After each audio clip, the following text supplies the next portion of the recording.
Palavra aberta.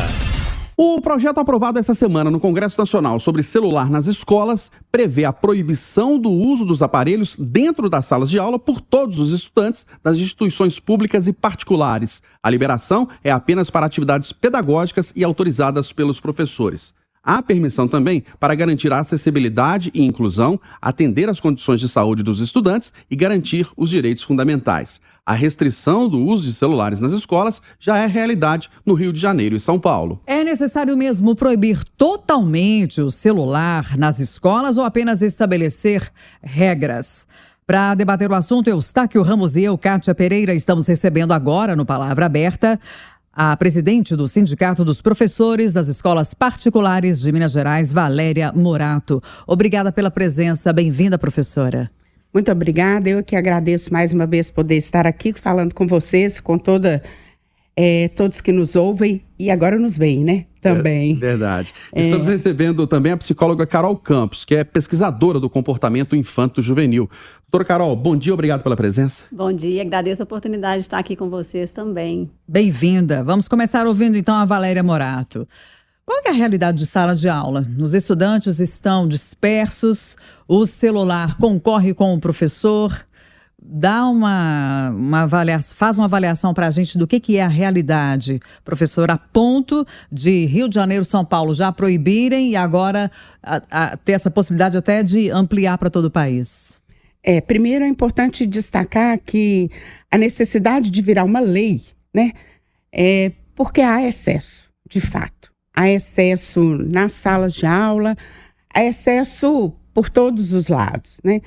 E dentro da sala de aula, em especial, essa necessidade de segurança, de entendimento de que o celular traz segurança, os próprios pais acabam fazendo com que os filhos tenham acesso ao celular, utilizem o celular para intermediar aí, essa comunicação. Entretanto, as crianças não têm maturidade para colocar limite nisso, né, nessa utilização. Acho que nem nós estamos tendo tanto maturidade para limitar a utilização dos aparelhos eletrônicos. Então, dentro da sala de aula, no momento em que precisa de concentração, de que precisa de estar interagindo com os colegas, porque a educação é isso, é interação, é troca.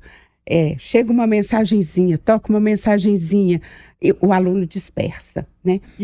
O uso está, desculpa te interromper, mas o uso está assim, indiscriminado, a professora está lá dando o conteúdo, o menino está mexendo no celular, na rede social, está assim? Indiscriminado.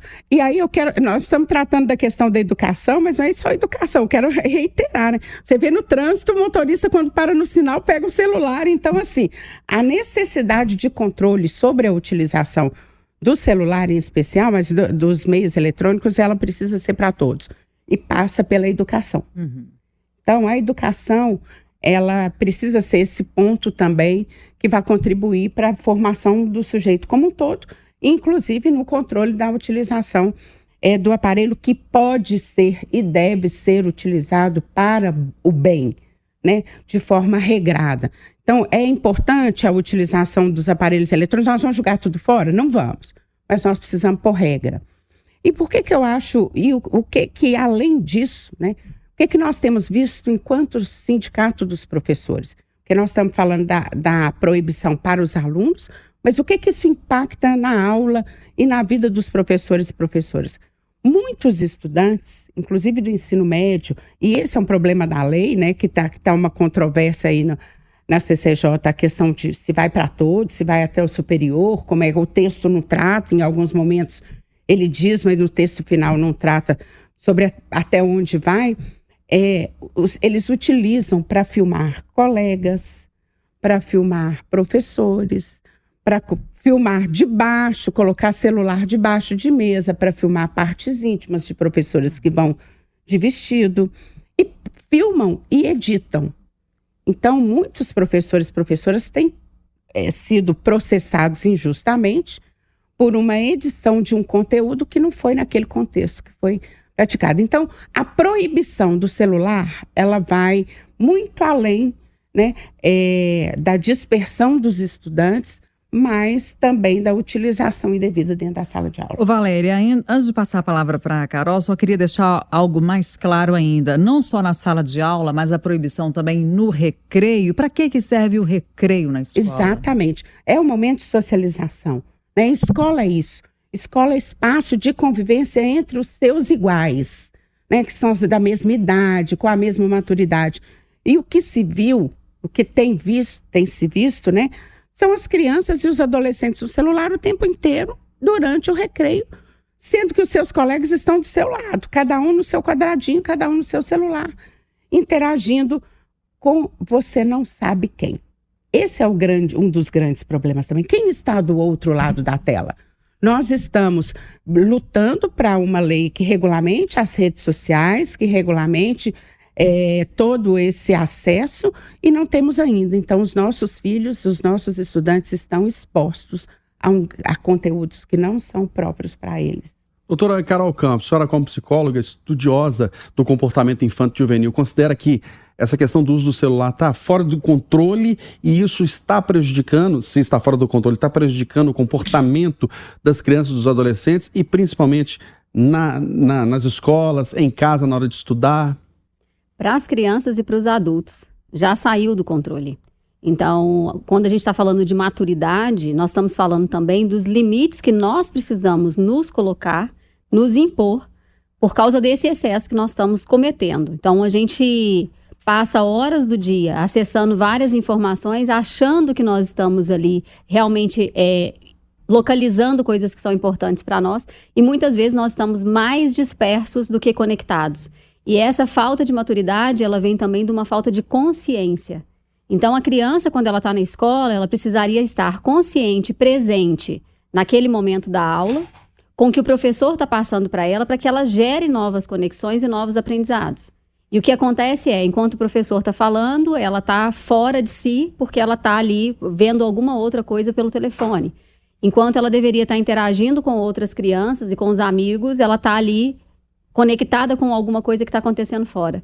Que é o que acontece com nós adultos também. Nós adultos estamos fazendo isso. A gente está num ambiente social conectado com o telefone, falando com pessoas que estão fora daquele espaço. Então, talvez, e acredito muito que essa restrição ela seja importante para que o adulto também tome consciência do que ele tem feito em relação ao uso do telefone. Doutora Carol, a gente tem várias publicações a respeito desse assunto, né? Livros, inclusive, Fábrica de Cretinos Digitais, um outro livro que se tornou referência, que é O Cérebro da Criança, né? As fases de amadurecimento, isso até a vida adulta, até os 25 anos. E o que os estudos que a senhora também teve acesso mostram sobre esse impacto no desenvolvimento cognitivo? A partir do momento que a criança está conectada com um equipamento digital, ela não está se desenvolvendo no básico.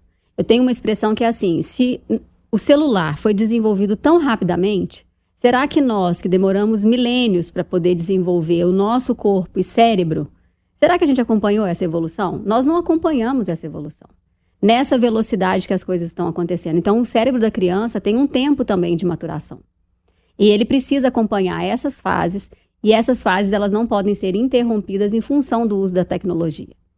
Então, a criança ter acesso à tecnologia como parte do desenvolvimento dela, pode até acontecer. Agora, como integral participação para o desenvolvimento, é realmente um excesso. E o que se observa aí? Irritabilidade, dificuldade de sono, desenvolvimento de linguagem, é isso mesmo? E tem outros elementos aí que a senhora pode trazer para a gente? A falta de limite, a falta do controle vai gerar todos esses fatores, a ansiedade, a agitação, a irritabilidade, a agressividade. Então, não adianta querer medicar a criança e dizer que ela tem quadros que são ali fora da caixa e colocar todo mundo dentro da caixa da hiperatividade, por exemplo, se a criança está sem limite. Então, o celular, ele faz também com que a criança não entenda que limite é esse que ela pode ter. O tempo de acesso ao celular, o tempo de acesso às telas. Então, os pais vão dormir e a criança está acessando o telefone na madrugada. Pois é, Valéria, lá na prática, dentro da escola, a própria escola não poderia já estabelecer regras em vez da necessidade de uma lei federal? Poderia. Enquanto aguardávamos, eu estava conversando com a Carol exatamente isso. Dentro da escola privada, em especial, né, que são as escolas particulares, há uma relação de consumo. Então, há ali uma relação de que as regras que a escola oferece, o regimento da escola, eles acabam sendo mais flexibilizados. Então, eu entendo que, havendo a lei, a escola tem um embasamento para fazer o regramento, porque ela precisa cumprir a lei. Uhum. E a lei diz bem claro, a escola precisa deixar um canal de comunicação das famílias com os seus filhos que estão lá dentro, caso haja necessidade. Isso sempre houve, né, gente? Nós, quando estávamos na escola, quando acontecia alguma coisa, os nossos pais iam até lá, ligavam, tem sempre um canal aberto. E essa necessidade dessa individualidade, cada um ter o seu aparelho, cada um ter o seu celular, é uma necessidade da sociedade atual.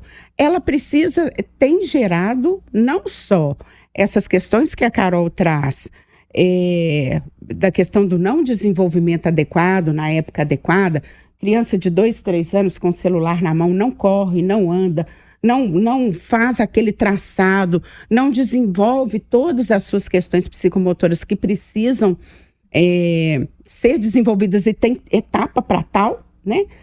Não adianta você querer esperar que a criança vá desenvolver o seu aspecto psicomotor com 10 anos. Não, ela tem a etapa, 4 anos. E ali você detecta, inclusive, possíveis problemas psicomotores. Possíveis problemas que vão afetar a vida dessa pessoa ou desse indivíduo, né? E a questão do adoecimento mental, que também é muito importante. Então, o que eu penso, Eustáquio? É importante a escola estar conectada e conversando com os pais, com as famílias, com os estudantes, estabelecendo regras, mas se houve a necessidade de ir para o Congresso Nacional, é porque é uma epidemia. Uhum. E aí, deixa eu até emendar já uma pergunta para a doutora Carol.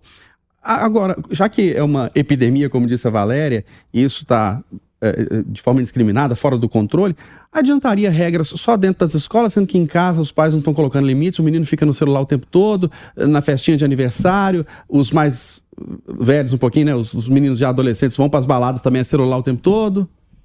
Enquanto a Valéria estava falando, eu estava lembrando da questão do uniforme. É uma regra o uniforme? É uma regra. Todos têm que ir uniformizados para não haver essa diferenciação.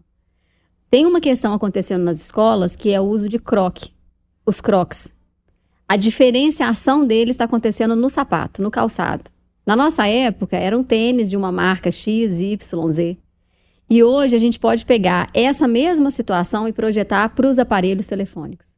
Então, a gente cria um afastamento entre os amigos, porque vai existir um que vai ter mais condição do que o outro, vai existir uma diferenciação entre eles, uma competição entre eles em função do equipamento. Uhum. Então, eu não sou a favor de proibir completamente, mas eu sou a favor de organizar minimamente para que essa legislação ela funcione e que a criança entenda qual é o momento em que ela vai usar e qual o momento ela não vai usar. Mas como é que fica essas restrições? Proibir totalmente é o quê? Não proibir totalmente, quais seriam então as questões? Momentos em que a criança precisa, que ela pode usar. Então, por exemplo, estamos dentro da sala de aula. Tirar o telefone no momento em que o professor está dando a aula, não é o que a gente vai permitir. Vamos pensar por esse lado. Então, a escola pode ter restrições quanto ao uso enquanto está havendo a aula, ou na hora da educação física, ou na hora do intervalo, do recreio. Agora, o proibir completamente, eu acredito que nós vamos ter aí outros problemas também. Quais problemas, professora? Nós vamos ter um problema que é a questão da segurança, porque hoje a criança, ela tem também... Vamos colocar vamos colocar aí a partir de 8 anos, tem crianças que já estão se deslocando, que precisam se contactar com outras para fazer esse deslocamento. A criança já cresceu dentro do digital. Então, ficar completamente sem um ambiente digital, eu não acredito que seja o caminho. Mas haver a restrição para determinados ambientes dentro do espaço escolar que é a questão. Aí eu queria, Carol, que você ajudasse a gente a entender, a se organizar como pais, porque vamos considerar que a escola proibiu de vez. Sim. Então, dentro da escola não tem celular e só para situações muito específicas. E aí tem uma preocupação, nem sei se ela faz tanto sentido assim. Ah, mas meu filho está excluído do mundo digital, está alheio, daqui a pouco não consegue nem mexer no básico do básico, nem no controle remoto da televisão. Enfim, então para ele não ficar como um excluído digital e ficar, mas meu coleguinha tem, mas que meu coleguinha usa e não sei o quê. Mas para ter um equilíbrio em casa, por idades, o que seria adequado? Restrição de tempo. Então, nós vamos trazer 2 fatores. Tempo e espaço. É uma lógica que eu uso até para organizar as nossas emoções. Qual é o tempo que a criança vai ter acesso? Se em casa o uso do celular é indiscriminado, ela usa a qualquer momento, inclusive os pais não conversam com ela e não brincam porque eles também estão no telefone, que é uma das questões que o Eustáquio trouxe. Se eu não consigo delimitar o tempo, eu não vou conseguir delimitar o espaço. E o espaço que nós estamos tratando aqui é o espaço da escola. Naquele ambiente é adequado você estar com o telefone? Quando você vai para uma consulta médica, o médico está falando e a pessoa está com o telefone. Tem médico que está proibindo a pessoa entrar com o telefone. Então, porque não está havendo uma noção de tempo e de espaço em relação ao uso do telefone. Até 2 anos é proibido, a partir dos 2 anos, o que é recomendado? É 1 hora por dia de tela? O desenvolvimento cerebral da criança, ele precisa acontecer de forma natural, com elementos que são naturais. Então, quando a gente inclui o uso do telefone, ele afeta, inclusive, o desenvolvimento cerebral da criança.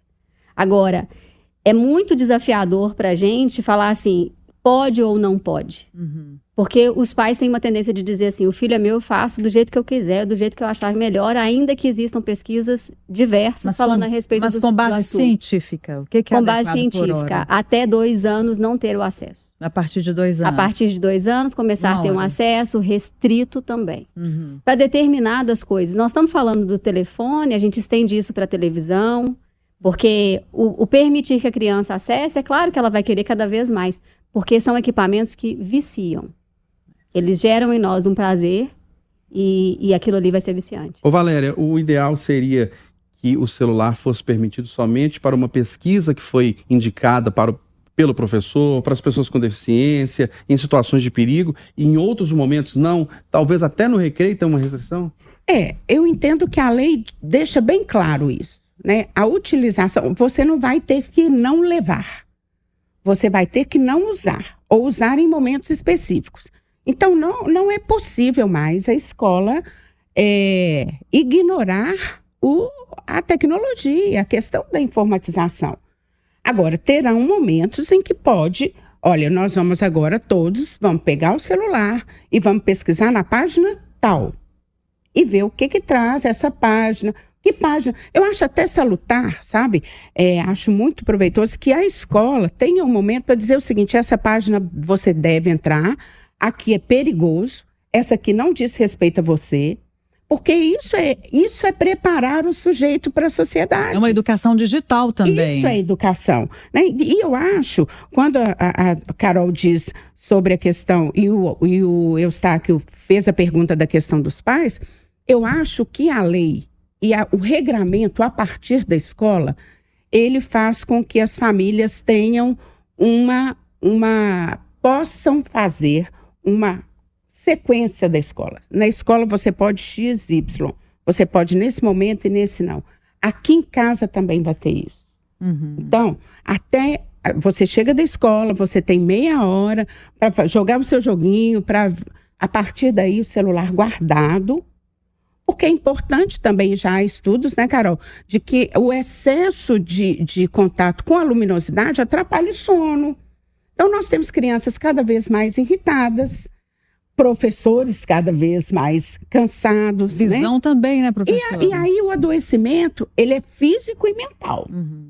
Porque aí você tem LER, aí você tem problema de visão. Postura. Aí você tem problema de coluna. Né? Então, o excesso, e eu queria assim, deixar uma questão, porque como representante dos professores e professoras, uma das cláusulas que é necessário, que é mais solicitada pelos professores e professoras, que nós já temos 3 anos que estamos lutando com isso, para a inclusão dessa na nossa convenção coletiva, chama-se direito à desconexão. Porque os professores, eles estão trabalhando não só no seu horário contratual de trabalho. Eles são acionados pelos coordenadores, pelos diretores, pelos pais, pelos estudantes do ensino superior. Estudante de ensino superior, 2 horas da manhã, manda mensagem para o professor, às 6, pergunta por que o professor não respondeu. Então, olha como que é necessário uma lei para regrar uma epidemia de utilização equivocada de um aparelho que pode ser para nós e que tem sido para nós, nesse mundo moderno, uma grande ajuda, né? Hoje não tem jeito mais, nós estamos lutando para a política pública de internet para todo mundo ter acesso. Então, o regramento, e eu volto a dizer, a escola, ela é o ponto de organização social da criança, do jovem, do adolescente e para a vida em sociedade. Então, a partir daí, ela é necessário esse controle. É possível que, por meio das escolas, o país, então, consiga construir uma consciência coletiva, né? Eu acredito. Não só para crianças, mas adultos também, né? A escola é o ponto de partida para essa consciência. Enquanto você estava falando a respeito do sono, me ocorreu uma questão extremamente importante, que é a alimentação. Quando a criança se senta com o telefone para se alimentar, ela não está prestando atenção nem no que ela está comendo. E aí o pai vem com a questão, com o questionamento, por que meu filho não está comendo? Ele não está conseguindo saber nem o que está ali. Então, o prato chega para ele, ele põe o telefone na frente e aí a criança se alimenta de forma automática. Então, essa robotização dos humanos é um ponto crítico e é um ponto que precisa ser discutido e os pais precisam tomar consciência disso. Então, eu agradeço imensamente essa oportunidade também de falar sobre esse aspecto da alimentação e quanto que o celular interfere nisso também. Só para a gente finalizar, mas isso tudo que a gente está discutindo, desse regramento, desse equilíbrio, seria uma coisa momentânea, porque daqui a 10, 20, 30 anos tudo vai ser digital? Ou tem que ser definitivo esse equilíbrio, na escola principalmente, entre poder e não poder usar o celular? É uma condição permanente. Não é só temporário, não é só pontual. Agora vamos fazer isso porque depois... Não, nós precisamos fazer isso porque nós estamos numa interação de homem e máquina. Então, são os humanos interagindo com as máquinas. A nossa condição de humano vai continuar existindo. Então, a gente precisa conseguir fazer essa conexão. Então, daí a importância da gente discutir hoje, para que a gente tome mais consciência sobre o efeito das máquinas sobre nós. Professora, exemplos de outros países que proibiram o celular, que limitaram, restringiram, tem dado resultados positivos? Tem dado resultados positivos. Que resultados são esses? E tem colocado as crianças para brincar, e tem colocado as crianças sem telefone, para colocar o pé na terra, para ter contato com animais, para ter contato com a natureza, porque é isso que constrói o nosso cérebro, que faz com que, de fato, o nosso desenvolvimento aconteça. Ainda que a gente não vá ficar sem a tecnologia, nossa condição de humano precisa ser preservada. Pois não. E o que dizer para os pais, que a gente sabe que é uma realidade, de pais que trabalham o dia inteiro, mal tem tempo de fazer para casa com os filhos, encontram nas telas uma maneira até de dar uma respirada e descansar um pouquinho também. Tem alternativas? Uma vez que se colocou nessa condição de pai, escolheu estar nessa condição de ser pai, é preciso ter tempo para ser pai, ter tempo para ser mãe, se assim escolheu. E ainda que seja desafiador, sempre há alternativa e ferramenta para organizar tempo e espaço para fazer essa vida crescer de forma mais saudável e equilibrada. Eu posso dar um palpite? Claro. Mas é claro. Lógico. Enquanto educadora, pedagoga e mãe, né? A gente subestima muito as crianças e os filhos. E nós somos os adultos da relação. Não é à toa que eles são, nós somos responsáveis legalmente por eles. Então, nada com que uma boa conversa e explicação dos motivos, as crianças entendem. Desde pequena elas entendem. E jogam com os pais, e jogam com os professores. Então, a questão é, olha, agora não pode por isso, por isso e por isso. Agora pode por isso, por isso, por isso. Então, é explicação coerente. As crianças entenderão, podem ter certeza que aquilo faz mal de forma desregrada, assim como faz o refrigerante, assim como faz o doce, assim como faz. É isso. Tudo é equilíbrio na vida, né? Tudo é equilíbrio. Nós debatemos no Palavra Aberta de hoje a proibição ou não do celular nas escolas. Recebemos Valéria Morato, que é presidente do Sindicato dos Professores das Escolas Particulares de Minas Gerais. Valéria, obrigado pela presença, pela contribuição. Um grande abraço. Eu que agradeço mais uma vez a possibilidade de estar aqui dizendo da vida escolar, dizendo da vida dos professores e professoras, e também de quanto o ambiente escolar precisa ser alterado para ser salutar para todo mundo. Obrigada, Valéria. Agradecemos também pela presença a psicóloga Carol Campos, que é estudiosa do comportamento infanto-juvenil. Até a próxima. Obrigada pela presença. Obrigada pelo convite e até a próxima. Lembrando que o Palavra Aberta vai ao ar todo sábado, 8h20, aqui no Jornal da Itatiaia, e você pode acompanhar também pelas nossas plataformas digitais, principalmente o YouTube.